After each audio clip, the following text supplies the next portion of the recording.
इस भर्ती को रद्द किया जाए या ना किया जाए। जी अरबाज, कशमकश की स्थिति में सरकार है, असमंजस में उन्होंने अभ्यर्थियों को डाल रखा है।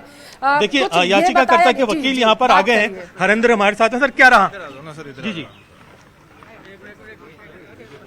देखिए, आज एक एफिडेविट पेश हुआ है सरकार की तरफ से जी, और उसमें एसओजी ने जो रिपोर्ट है वह भी सबमिट करी है 25/6 को। मैं आपको पढ़ के सुनवा देता हूँ रिपोर्ट। उसमें लिखा है कि वर्तमान में जारी पड़ताल में प्राप्त सुरागों के आधार पर प्रमुख गिरफ्तारियां की जा चुकी है। अब जो आरोपी फरार हैं उन्हें शीघ्र गिरफ्तार कर विस्तृत पूछताछ की जाए, तो उनके माध्यम से आगे कुछ और भी गिरफ्तारियां कर संभावित दोषियों को निर्दोष से पृथक करने की कार्रवाई लगभग पूर्ण हो जाएगी।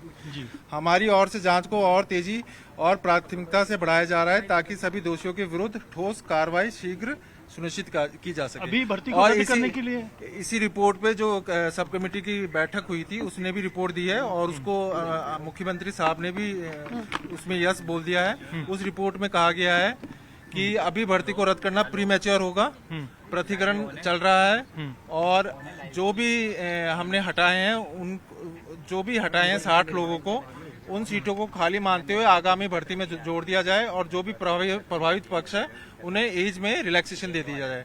कुल मिला के सारांश यह है कि भर्ती को सरकार रद्द नहीं कर रही है, इसको बहुत जल्दबाजी मान रही है। बोल रहे हैं एसआईटी वीके सिंह साहब ने भी जो पिछले अपनी रिपोर्ट थी उससे अलग बोलते हुए ये कहा है कि प्रमुख गिरफ्तारियां जो है वह हो गई है, और कुछ गिरफ्तारियां और बाकी है, और हम प्रतिकरण करने की हम कर सकते हैं प्रतिकरण, हमें और समय दिया जाना चाहिए। सरकार के पक्ष पे आपने क्या बात रखी? हमने कहा, कोर्ट का यह रुख था कि आप इसका जवाब दे सकते हैं, जो एफिडेविट पेश हुआ है इसका आप काउंटर एफिडेविट दे सकते हैं, और जो चयनित अभ्यर्थी हैं उनके वकील ने भी समय मांगा कि हम इसका जवाब देना चाहते हैं। कोर्ट ने समय दिया है और अगले मंडे को सुनवाई 2 बजे के लिए फिक्स करी है, जिसमें आप दोनों पक्ष अपना जो है एफिडेविट देंगे। हाँ, इसके जवाब में पिछली सुनवाई पे कुछ सख्ती दिखाई को निर्णय देना पड़ेगा। हाँ, वो निर्णय आ चुका है, लेकिन इस कोर्ट ने पहले तो जो सरकारी वकील हैं उन्होंने ये कहा कि डिसीजन आ चुका है, इसलिए इन्हें नई याचिका लगानी चाहिए, और ये जो याचिका भी लंबित है वह एक तरीके से इन्फ्रक्चर्स हो गई है, उसका अब कोई उद्देश्य नहीं रहा गया है। हमारी तरफ से कहा गया है कि नहीं, हम इसी याचिका पे बहस करना चाहते हैं और इसी पे निर्णय हो, हम दूसरी याचिका नहीं लगाएंगे। और कोर्ट का भी ऑब्जर्वेशन था कि हमारी प्रेयर कैंसिलेशन की है वह आज भी प्रभावी है, और इन्हीं सभी बिंदुओं पे कोर्ट आगामी मंडे से सुनवाई करेगा। अगर अभी देखा जाए जिस तरह का घटनाक्रम रहा, इसमें लंबे टाइम तक 3 बार सरकार ने समय मांगा, उसको लेकर के अदालत ने क्या कहा? उसको लेकर सरकार ने कुछ भी नहीं, कोर्ट ने कुछ भी नहीं कहा। कोर्ट इस मामले में यह चाहता था कि इसमें आए। मैं आपको 4 जो अनुशंसा है वो पढ़ के बता देता हूँ। पहली जो अनुशंसा करी है कमेटी ने वह ये करी है कि एसआईटी द्वारा अनुसंधान को आगे बढ़ाया जाए और फर्जी तरीके से चयनित समस्त अभ्यर्थियों को गिरफ्तार प्रभावी कार्रवाई की जाए, चिन्हित अभ्यर्थियों की सेवा समाप्त की जाए एवं उन्हें भविष्य में राजकीय भर्ती परीक्षाओं से डिबार किया जाए। पुलिस उप निरीक्षक प्लाटून कमांडर भर्ती 2021 को रद्द करने का निर्णय इस समय लेना प्रीमैच्योर होगा। इस भर्ती प्रक्रिया में शामिल अभ्यर्थियों के हितों की रक्षा करने हेतु आगामी नवीन भर्ती परीक्षा में पर्याप्त संख्या में पद विज्ञापित किए जाएं तथा आयु की पात्रता में छूट देने पर भी सकारात्मक विचार किया जाए।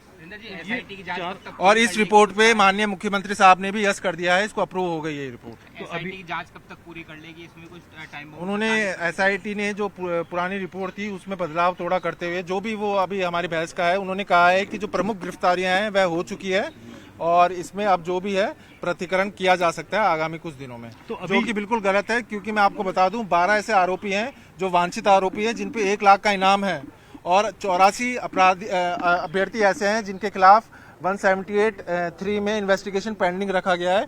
तो प्रतिकरण कभी भी नहीं हो सकता, वो हम इसका जवाब देंगे कोर्ट में। वो अगले हफ्ते आप जवाब में बात रखेंगे अपने, लेकिन कहीं ना कहीं अगर देखा जाए जो पूरी स्थिति थी, आपकी डिमांड थी कि इसे अभी रद्द किया जा सकता है, आपने हवाला भी दिया था। हमने कहा था कि आप हमारी बहस सुन लीजिए, हम आज भी बहस करने के लिए तैयार हैं, लेकिन और बाकी कोर्ट का भी ये था कि एक बार हम जवाब इसमें पेश कर दें ताकि बाद में कोई कमी ना रहे, इसलिए हमने। सरकार का एसओजी का स्टैंड कहीं ना कहीं बदला हुआ दिखा? देखिए, मैं इस पर कमेंट नहीं करूंगा, लेकिन हाँ, कुछ बदलाव जरूर हुआ है। शुक्रिया। तो आप देख सकते हैं कि ये पूरा घटनाक्रम है। रिपोर्ट को लेकर के हम जो है वो डिटेल में बात करते हैं, जानने की समझने की कोशिश करते हैं, उनसे बातचीत करने की कोशिश करूंगा। क्या आपको लगता है कि अदालत आपकी बात से संतुष्ट थी पूरी तरह? देखिए अभी तो अगले मंडे से सुनवाई पूर्ण रूप से होगी जो भी है। लेकिन काफी तैयारी के साथ आप आज पहुंचे थे कि अदालत जो पक्ष रखेगी सरकार, लेकिन सरकार ने स्पष्ट कर दिया कि हम अभी रद्द नहीं कर सकते। हाँ, जो एफिडेविट आया है उसका हम काउंटर देंगे, उसके लिए हमें समय चाहिए था और वो समय दिया है कोर्ट ने और अगले सोमवार से सुनवाई होगी। एफिडेविट में जो कारण दिए गए हैं उससे कितने संतुष्ट हैं आप? हम बिल्कुल भी संतुष्ट नहीं हैं, हम इसका जवाब कोर्ट में रखेंगे। कई चीजें आप बता रहे हैं कि ऐसी कही गई है कि सभी लोगों की गिरफ्तारी हो चुकी है, जबकि आप बता रहे हैं और भी लोग। प्रमुख गिरफ्तारियां उन्होंने कहा है हो चुकी है, जो कि बिल्कुल गलत है। 12 आरोपी ऐसे हैं जिन पे 1,50,000 का इनाम है, जो वांछित अपराधी हैं।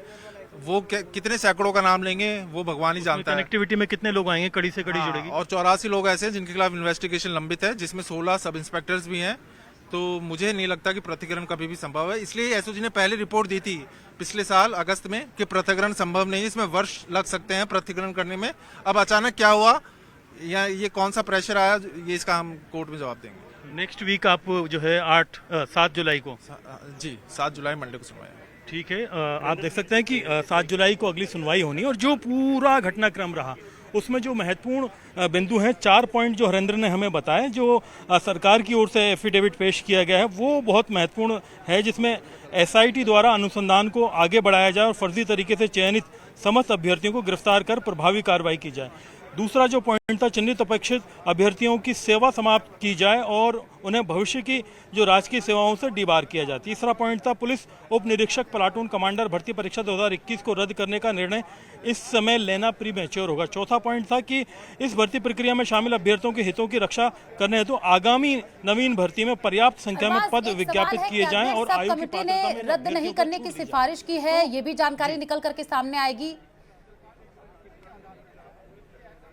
देखिए, रद्द नहीं करने की बात सरकार ने न केवल सिफारिश की बल्कि कह भी दी अदालत के अंदर स्पष्ट तौर पर कि अभी इसको प्रीमेच्योर सिचुएशन में, जैसा आपने देखा कि शुरुआत में ही हमने कहा था अपने पूरे लाइव के दौरान, और शब्द से वही चीज़ें जो हैं अदालत के इस फैसले के अंदर भी मौजूद हैं। आप देख सकते हैं कि हमने बताया था कि ड्यूरिंग इन्वेस्टिगेशन चीज़ें कितनी अभी इमेच्योर हैं, इस वजह से अभी फैसला लेने में दिक्कत होगी और बाद में फिर आगे जाकर के कहीं ना कहीं नेक्स्ट हियरिंग में चीज़ों को सुरक्षित कर फिर बाद में बातें जो है की जा सकेंगी, डिस्कशन किया जा सकेगा। अभी दोनों जो पक्ष हैं इन्हें जो है टाइम दिया गया है कि राज्य सरकार की ओर से जो एफिडेविट दिया गया है इसका काउंटर एफिडेविट दें। काउंटर एफिडेविट देने के लिए न सिर्फ याचिकाकर्ता के वकील बल्कि चयनित जो अभ्यर्थी हैं उनके वकील ने भी टाइम लिया है। दोनों अगले हफ्ते 7 जुलाई को अपना जो है एफिडेविट पेश करेंगे और बताएंगे। यहाँ पर जो कुछ अभ्यर्थी हैं जो मौजूद हैं अंदर, लगातार इस पूरे मामले में आंदोलन करते रहे हैं। आप लोग कितने संतुष्ट नजर आए? क्या पूरा घटनाक्रम में बदलाव नजर बिल्कुल आया? अरबाज, आप नजर बना करके रखिए क्योंकि साई भर्ती पर अब अगली सुनवाई 7 जुलाई को होगी। अपराधियों की धरपकड़ तेज होगी, सरकार की तरफ से ये कहा गया है। तो बड़ी जानकारी ये जो निकल करके सामने आ रही है साई भर्ती को लेकर के। शुक्रिया अरबाज तमाम जानकारी साझा करने के लिए।